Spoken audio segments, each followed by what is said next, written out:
Je descends à la prochaine. La chronique de Gilles Simon.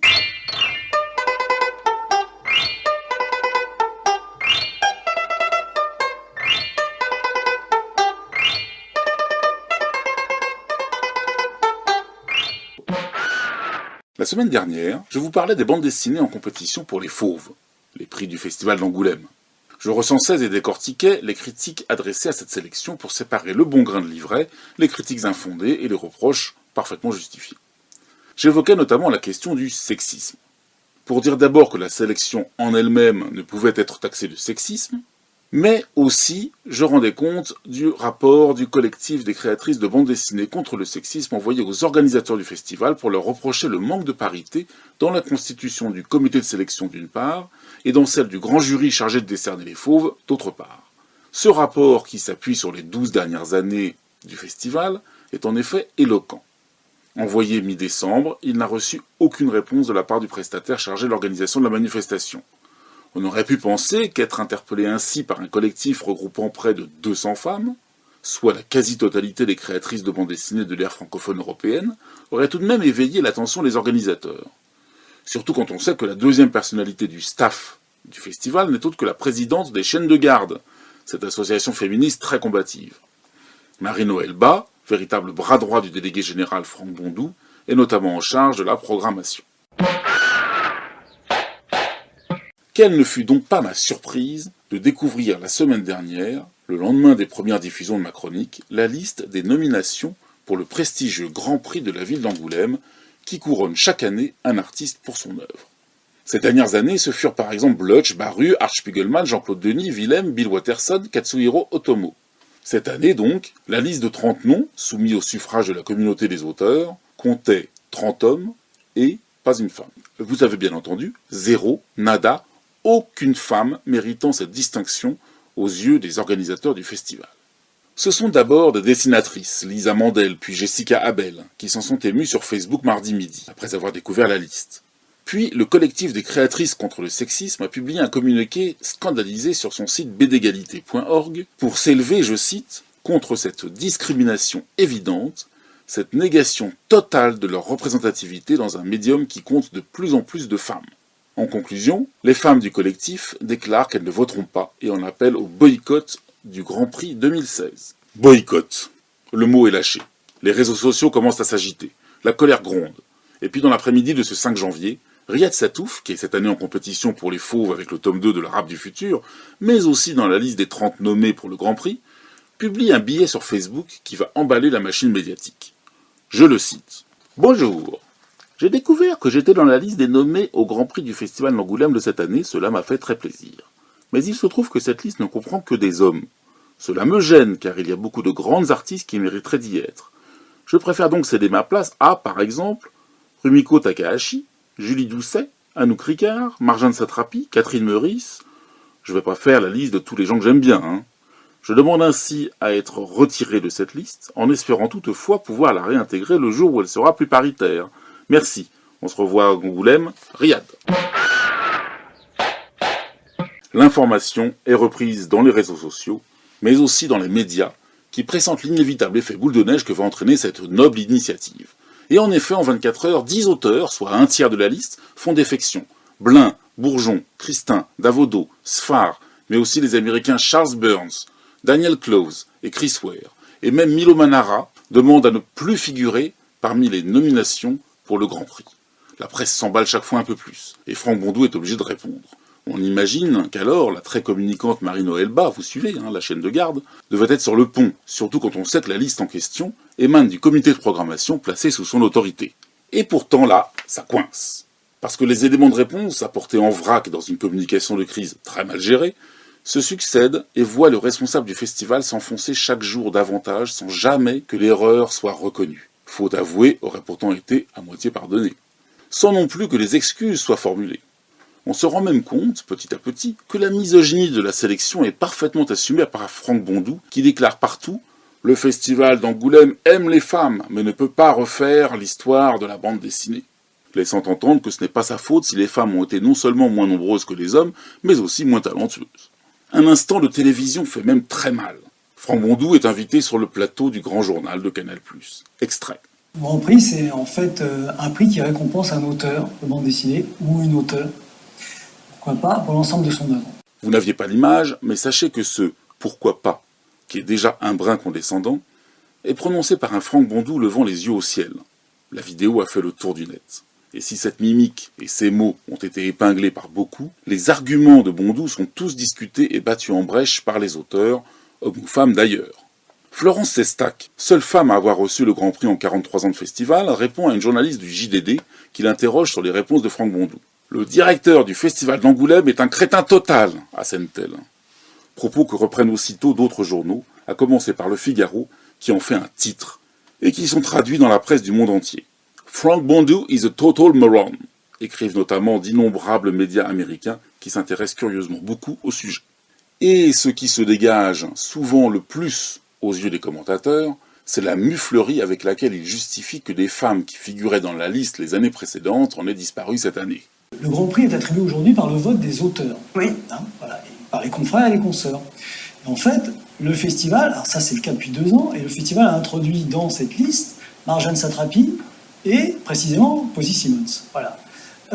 Marjane Satrapi, notamment Persepolis, Posy Simons, Tamaradou, voilà. Œuvre portée à l'écran, comme on dit, au grand écran, et en fait, voilà, elles n'ont pas recueilli de vote. Non mais ça c'est autre chose.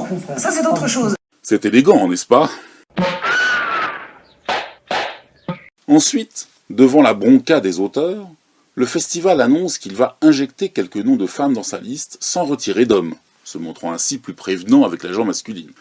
Une liste de 6 noms est même mise en ligne par le festival, le temps que quelques auteurs, eux, déclarent ne certainement pas vouloir figurer sur cette liste dans ces conditions, les noms sont aussitôt retirés du site du festival. Puis, celui-ci annonce qu'il n'y aura aucune liste du tout, les auteurs n'auront qu'à se débrouiller. Il appelle cela un vote libre, et parle de, je cite, « franchissement d'une étape ultime dans la démocratisation de la désignation du Grand Prix après les réformes de 2013 et 2014 ». Fin de citation. Voilà un bel exemple de langue de bois pour parler de la 3e modification cafouilleuse en 4 ans du mode de désignation des Grands Prix, marque certaine d'une improvisation très peu professionnelle. Mais revenons aux arguments avancés pour justifier la fameuse liste, où quand les justifications fallacieuses, déformation des faits, mensonges, manipulation des chiffres le disputent à la négation même de toute importance de la création au féminin. 1. Le gros mensonge d'abord. Franck Bondou déclare sur BFM TV que, je cite, « le festival a invité officieusement le collectif des créatrices à dresser la liste des femmes susceptibles d'être éligibles au Grand Prix », et ajoute, dans les suggestions, « je n'ai pas vu la liste de 5 ou 10 noms incontournables ».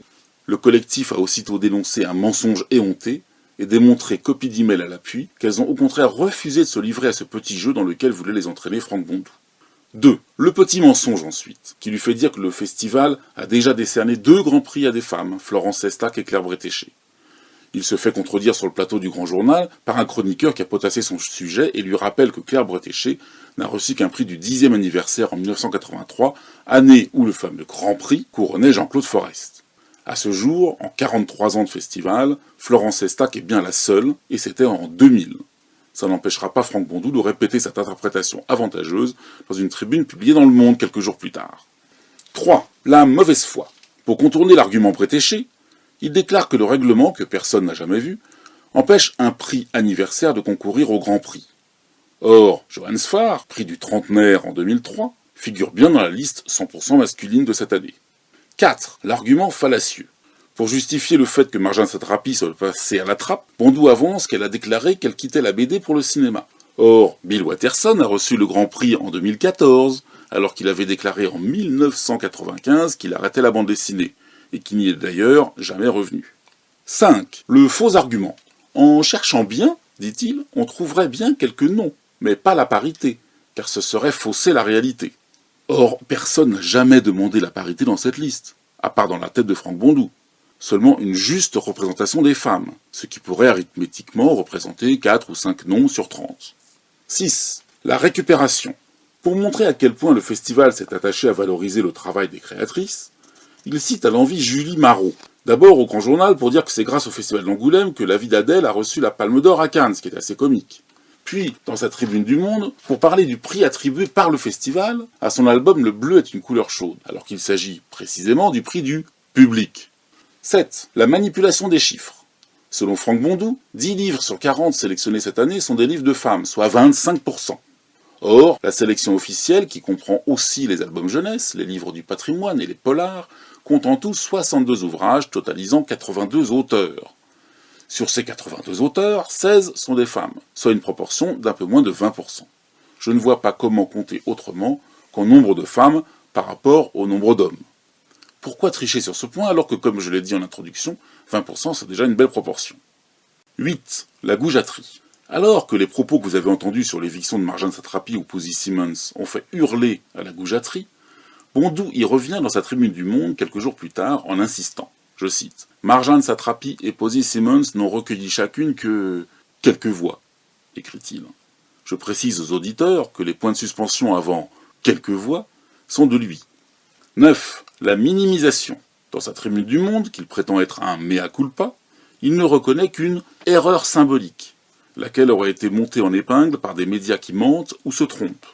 10. Le révisionnisme et l'ignorance. Le Grand Prix ne pourrait aller qu'à un auteur ayant une longue carrière derrière lui, une grande œuvre de plusieurs décennies, ce qui expliquerait qu'on ne trouve aucune femme puisque la féminisation de la profession est un phénomène récent.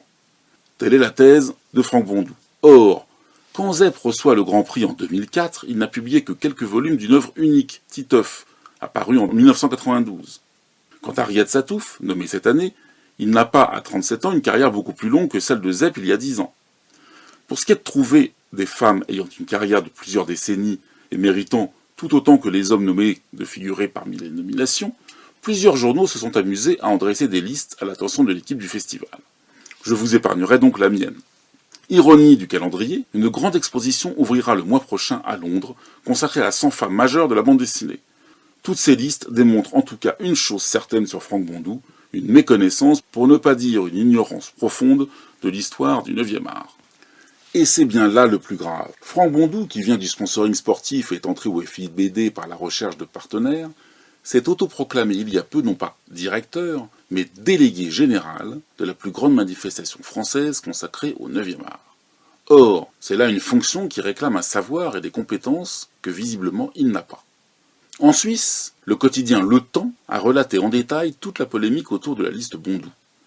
L'éloignement géographique aidant, le journal Helvète n'hésite pas à mettre les pieds dans le plat en affirmant que c'est tout le système de la manifestation angoumoisine qui est visé. Sa gérontocratie, sa ringardise, son snobisme, sa méconnaissance des nouvelles tendances dans le 9e art.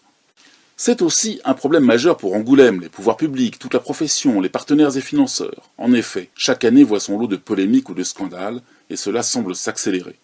Je ne rappellerai pas les guerres incessantes avec les acteurs locaux, notamment le CNBDI, puis la Cité de la bande dessinée, victime d'un véritable harcèlement. Le cafouillage déjà, autour de l'Académie des Grands Prix, puis du mode d'attribution du Grand Prix. Les polémiques sur l'opacité des comptes, et notamment la gestion des financements des sponsors. Les polémiques récurrentes sur la crédibilité des chiffres de fréquentation. La solution a été trouvée, aucun chiffre n'a été communiqué l'année dernière. Le scandale des marques du festival, subrepticement déposé par Franck Bondou au nom de sa société 9e Art Plus, alors qu'il n'est qu'un prestataire conventionné pour assurer l'organisation d'une manifestation dont il n'est nullement propriétaire. La reconduction tacite de la convention décennale lui confiant l'organisation du festival, pour un vice de forme très douteux, alors que l'ensemble des financeurs publics avaient demandé une dénonciation de la première convention pour lancer une mise en concurrence ou au moins une renégociation des conditions et la rédaction d'un cahier des charges pour la prochaine convention.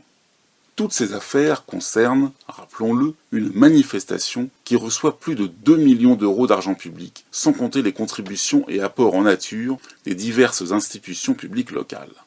Et une manifestation qui est la vitrine de toute une profession, d'une filière majeure du livre, dont l'image se dégrade considérablement à chaque nouvelle affaire. Triste spectacle. Mais que cela ne nous gâche pas le plaisir que nous pouvons malgré tout trouver dans cette grande foire qu'est le festival d'Angoulême. Bon, moi je descends à la prochaine. Mais je descends qui à la prochaine ?